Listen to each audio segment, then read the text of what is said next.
Hello friends, मैं तरुण कुमार आप सबका अपने यूट्यूब चैनल इनके क्लासेस में स्वागत करता हूं।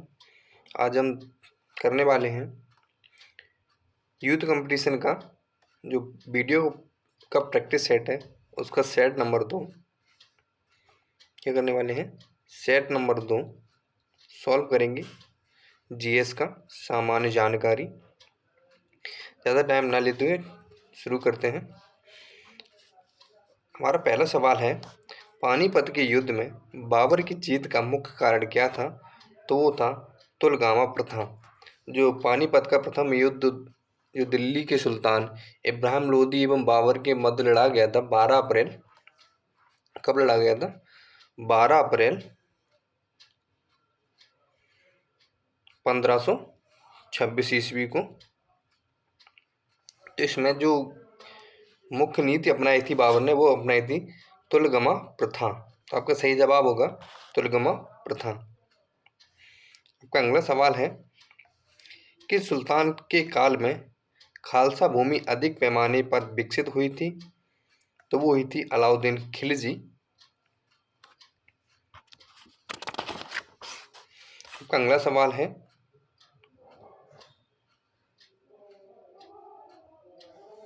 निम्नलिखित में किसका योगदान होम रूल लीग की स्थापना में नहीं था? किसका योगदान नहीं था? टी.ए. अल्कार्ट। किसका योगदान नहीं था? टी.ए. अल्कार्ट। और जो होम रूल लीग की स्थापना की थी वो की थी एनी बेसेंट ने। किसने की थी? एनी बेसेंट ने। उसके बाद आपका अगला सवाल है, निम्नलिखित वर्गों में कौन सन 2005 में स्वदेशी आंदोलन से मुख्यतः अप्रभावित रहा है?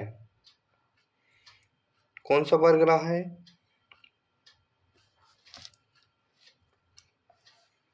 तो वो रहा है कृषि वर्ग और मुसलमान वर्ग। तो आपका सही जवाब होगा ऑप्शन सी 2 एवं 3। आपका अगला प्रश्न है, भारतीय राष्ट्रीय कांग्रेस की प्रथम महिला अध्यक्ष कौन थी? प्रथम महिला अध्यक्ष कौन थी? तो वो थी एनी बेसेंट। ठीक है, इसी के साथ पढ़ते हैं अगले सवाल की ओर। जो हमारा अगला सवाल है वो है, फिरोज तुगलक द्वारा स्थापित दार उल सफा क्या था? दार उल सफा क्या था? तो वो था एक खैराती अस्पताल। क्या था? एक खैराती अस्पताल। जो दार उल सफा था वो था एक खैराती अस्पताल जो गरीबों के लिए बनवाया था। फिरोज शाह तुगलक ने दिल्ली के निकट दार उल सफा नामक एक खैराती अस्पताल की स्थापना की थी। इसे दीवाने खैरात के नाम से भी जाना जाता था। उसके बाद जो हमारा अगला प्रश्न है वो है, भारतीय संविधान के किस अनुच्छेद के अंतर्गत भारत सरकार का दायित्व है कि वह बाह्य आक्रमण मतलब बाहरी आक्रमण एवं आंतरिक अशांति से राज्यों की रक्षा करे? तो वह है अनुच्छेद नंबर 355। किस आर्टिकल में ये लिखा गया है? वो लिखा गया है अनुच्छेद 355।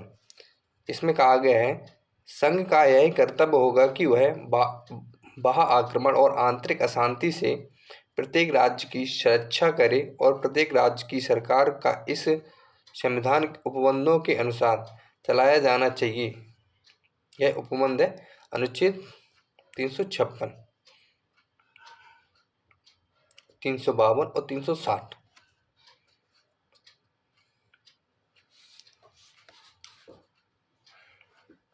तो आपका अगला प्रश्न है, राष्ट्रपति के निर्वाचन संबंधी विवाद का मामला भेजा जाता है। तो वो भेजा जाता है सर्वोच्च न्यायालय में। यदि राष्ट्रपति से संबंधित कोई भी मामला सामने आता है तो वो भेजा जाता है सर्वोच्च न्यायालय को। कौन से आर्टिकल के तहत? आर्टिकल 71(1). अब अगला प्रश्न है, किस वर्ष हिंदुस्तान रिपब्लिक एसोसिएशन की स्थापना हुई थी? तो वो हुई थी सन 1924 ईस्वी में। यह एक क्रांतिकारी संगठित संगठन था।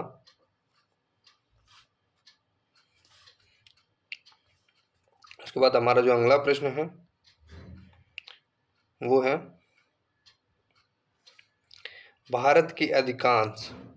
भारत में अधिकांशतः जो बेरोजगारी है उसका कारण क्या है? तो जो अधिकांश बेरोजगारी के कारण है वो है संरचनात्मक। कैसा कारण है? संरचनात्मक। हरित क्रांति में प्रयुक्त मुख्य पादप फसल कौन थे? जो मुख्य पादप कौन है, कौन सा था?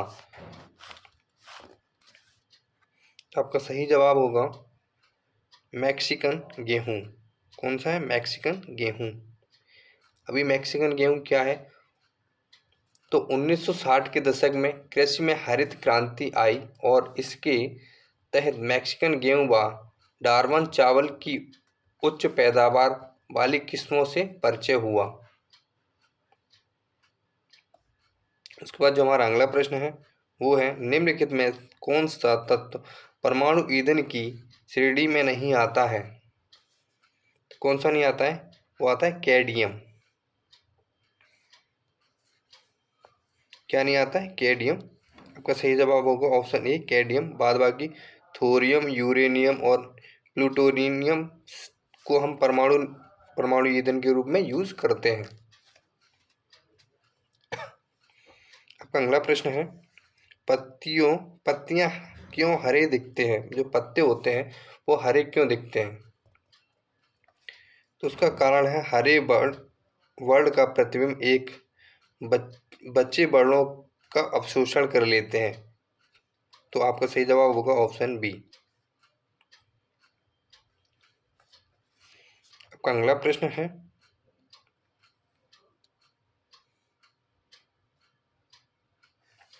रमन इफेक्ट के प्रयोग से यह विकसित किया गया है। रमन इफेक्ट के प्रयोग से विकसित किया गया है, तो वो क्या है? धूप के चश्मे। क्या है? धूप के चश्मे। आपका अगला सवाल है, खाने का नमक सोडियम क्लोराइड किससे बनता है?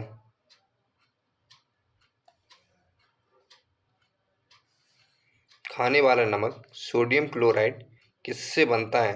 तो आपका सही जवाब होगा मजबूत अम्ल और मजबूत क्षार से। किससे बनता है? मजबूत अम्ल और मजबूत क्षार से। आपका अगला प्रश्न है, जल की स्थायी कठोरता का कारण क्या है? जो जल की स्थायी कठोरता का कारण क्या है? तो वो है कैल्शियम तथा मैग्नीशियम के क्लोराइड और सल्फेट। जो कैल्शियम और मैग्नीशियम है इसके क्लोराइड और सल्फेट। अगला प्रश्न है, प्रकाश संश्लेषण में सूर्य के प्रकाश की कौन सी रश्मियों का पर्णहरित द्वारा सर्वाधिक उपयोग किया जाता है? तो आपका सही जवाब होगा लाल। कौन सा है? लाल। अगला प्रश्न है, वैसी वैसिलस यूरेनियस का उपयोग होता है? आपका सही जवाब है जैविक कीटनाशक में। किस में होता है? जैविक कीटनाशक में। आपका अगला प्रश्न है, बेरोजगारी समस्या से गरीबी बढ़ती है क्योंकि जनसंख्या में तेजी से वृद्धि हो रही है। आपका अगला प्रश्न है, गर्म रुधिर वाले जंतु वे होते हैं जो अपने शरीर के तापक्रम को क्या कर लेते हैं? वातावरण के तापक्रम से नीचा रखते हैं या वातावरण के तापक्रम से ऊंचा रखते हैं, हमेशा एक सा बनाए रखते हैं, या वातावरण के तापक्रम के बराबर बनाए रखते हैं। आपका सही जवाब होगा हमेशा एक सा बनाए रखते हैं। क्या होगा? हमेशा एक सा बनाए रखते हैं। आपका अगला प्रश्न है,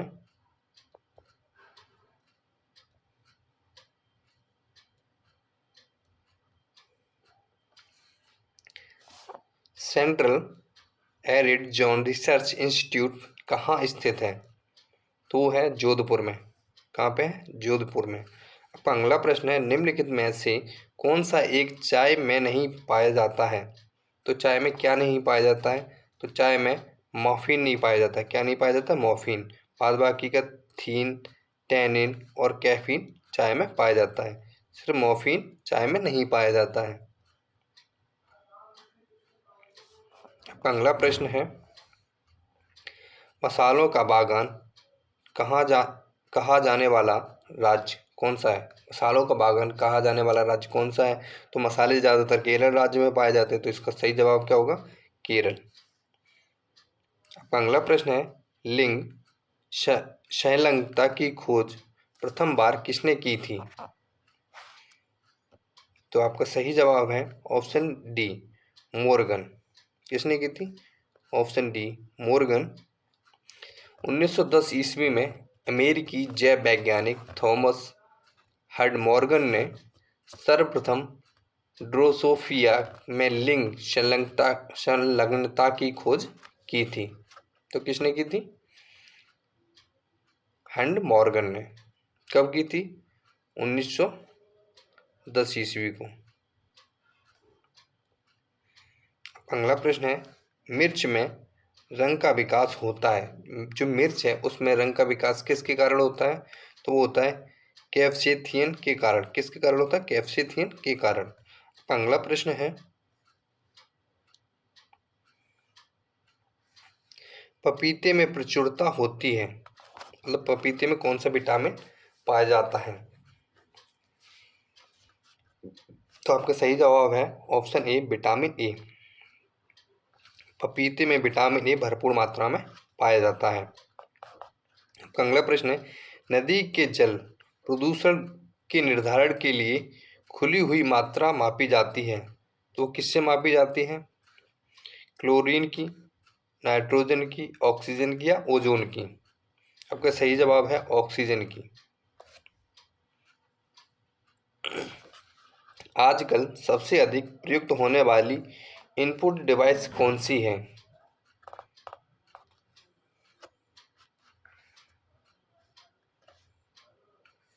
आजकल सबसे अधिक प्रयुक्त होने वाली इनपुट डिवाइस कौन सी है? Motherboard, central processing unit, keyboard या सेमी कंडक्टर? तो आपका सही जवाब होगा कीबोर्ड। आपका अगला प्रश्न है, भारत की जनगणना 2011 के आंकड़ों के अनुसार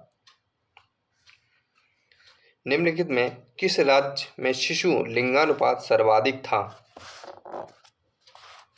तो वो था छत्तीसगढ़। कौन सा राज्य था? छत्तीसगढ़। इसका लिंगानुपात कितना था? 972। कितना था?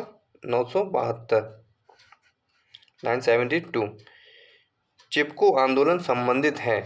चिपको आंदोलन किससे संबंधित है? तो वो है पादप संरक्षण से। किससे संबंधित है? पादप संरक्षण से। अब अगला प्रश्न है,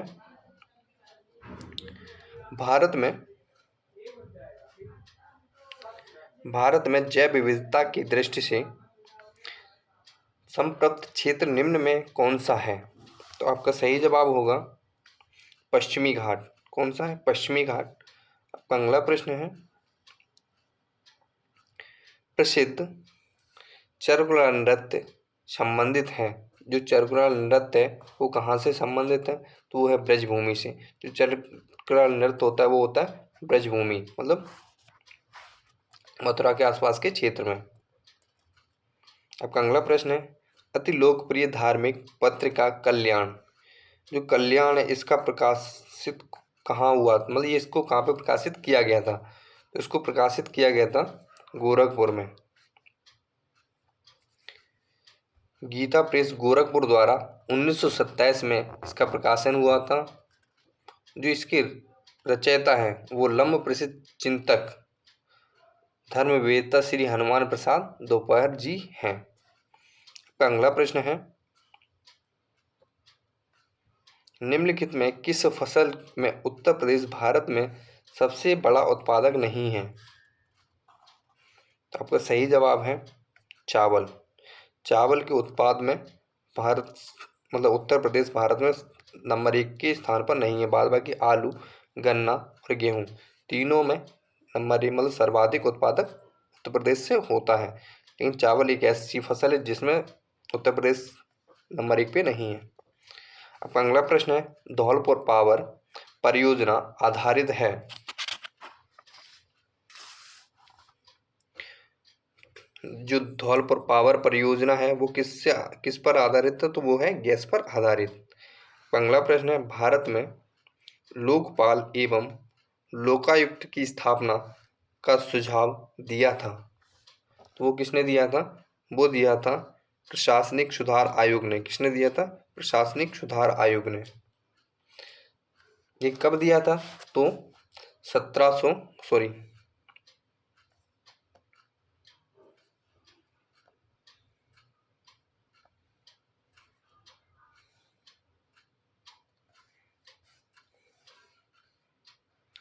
ये कब दिया था? तो ये दिया था 1967 ईस्वी में। भारतीय प्रशासनिक सुधार आयोग ने अपनी रिपोर्ट में इसको लागू करने के लिए सुझाव दिया था। न्याय दर्शन के प्रवर्तक थे। जो न्याय दर्शक थे इसके प्रवर्तक कौन थे? तो आपका सही जवाब है गौतम। अगला प्रश्न है, निम्नलिखित में से कौन सी नदी मध्य प्रदेश से निकलती है और खंबात की खाड़ी में गिरती है? तो आपका सही जवाब है माही नदी। आपका सही जवाब है माही नदी। अब अगला प्रश्न है, यूरोपीय आर्थिक समुदाय का मुख्यालय कहाँ पर है? तो वो है ब्रुसेल्स में। यूरोपीय आर्थिक समुदाय का मुख्यालय कहाँ है? तो वो है ब्रुसेल्स में। अगला प्रश्न है, जयप्रकाश नारायण को राष्ट्रीय स्तर के नेता की पहचान किस संदर्भ में मिली है? तो आपका सही जवाब है भारत छोड़ो आंदोलन के संदर्भ में। अगला प्रश्न है, समुद्र तल पर पृथ्वी के केंद्र के सबसे निकट स्थान है? तो आपका सही जवाब है उत्तरी ध्रुव। क्या है? उत्तरी ध्रुव। अगला प्रश्न है, कुनैन जो मलेरिया के लिए एक प्रमुख औषधि है वह प्राप्त होती है। जो मलेरिया के लिए प्रयुक्त होने वाली कुनैन की दवाई है वो किससे प्राप्त होती है? वो होती है सिनकोना से। किससे होती है? सिनकोना से। अगला प्रश्न है, निम्नलिखित में से किसने 1872 में नेटिव मैरिज एक्ट को पारित कराने में महत्वपूर्ण भूमिका निभाई है?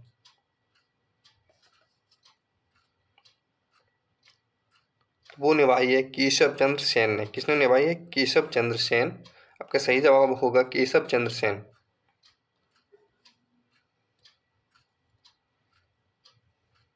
आपका अगला प्रश्न है, विजयनगर उस पहली शासक की पहचान करें जिसने बहमियों से गोवा को छीना था। किसने छीना था गोवा को? तो वो छीना था हरिहर द्वितीय ने। किसने छीना था? हरिहर द्वितीय ने। आपका सही जवाब होगा हरिहर द्वितीय। भारत के उच्चतम न्यायालय में न्यायाधीशों की संख्या में वृद्धि करने की शक्ति किसमें निहित है? उच्चतम न्यायालय में न्यायाधीशों की संख्या में वृद्धि करने वो किसमें निहित है? तो वो है संसद में। कौन से आर्टिकल के तहत? तो वो है आर्टिकल 124 ए।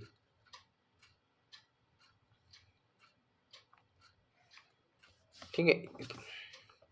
उसके बाद आप अगला प्रश्न है, प्रत्येक पंचायत का कार्यकाल 5 वर्षों का होगा। ये किसमें कहा गया है?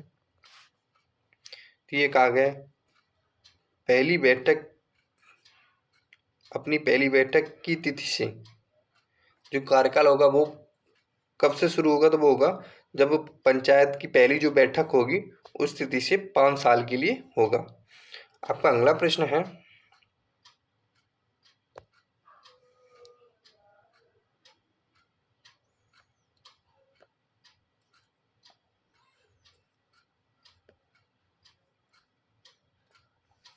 निम्नलिखित में से किस देश ने अंतरिक्ष मालवीय शमन प्रौद्योगिकी के परीक्षण और सत्यापन के लिए CGN-21 उपग्रह का सफलतापूर्वक परीक्षण किया था। तो वो किसने किया था? चीन ने। आपका अगला प्रश्न है 67वें राष्ट्रीय फिल्म पुरस्कार समारोह में दादा साहब फाल्के पुरस्कार से किसे सम्मानित किया गया है? तो वो किया गया है रजनीकांत को। किसको? रजनीकांत को। आपका अगला प्रश्न है निम्नलिखित में से किन दो देशों के बीच कोणक शक्ति 2021 संयुक्त सैन्य अभ्यास आयोजित किया गया है? तो वो किया गया है भारत और ब्रिटेन। जो कोणक सैन्य शक्ति अभ्यास हुआ है वो भारत और ब्रिटेन के बीच हुआ है। का अगला प्रश्न है हाल ही में यूरोपीय संसद के शीर्ष सम्मान Sakharov prize for freedom of थॉमस से अलेक्सी नवाल्नी को सम्मानित किया गया है। वह किस देश की नागरिक हैं? तो वह हैं रूस की। इस वीडियो में ये पूरे 50 प्रश्न हो गए हैं। मिलते हैं अगले टेस्ट में, तब तक के लिए जय हिंद। यदि आप लोगों को वीडियो पसंद आई हो और क्वेश्चंस इंपॉर्टेंट रहे हो तो वीडियो को लाइक करें, साथ साथ चैनल को भी सब्सक्राइब कर लें।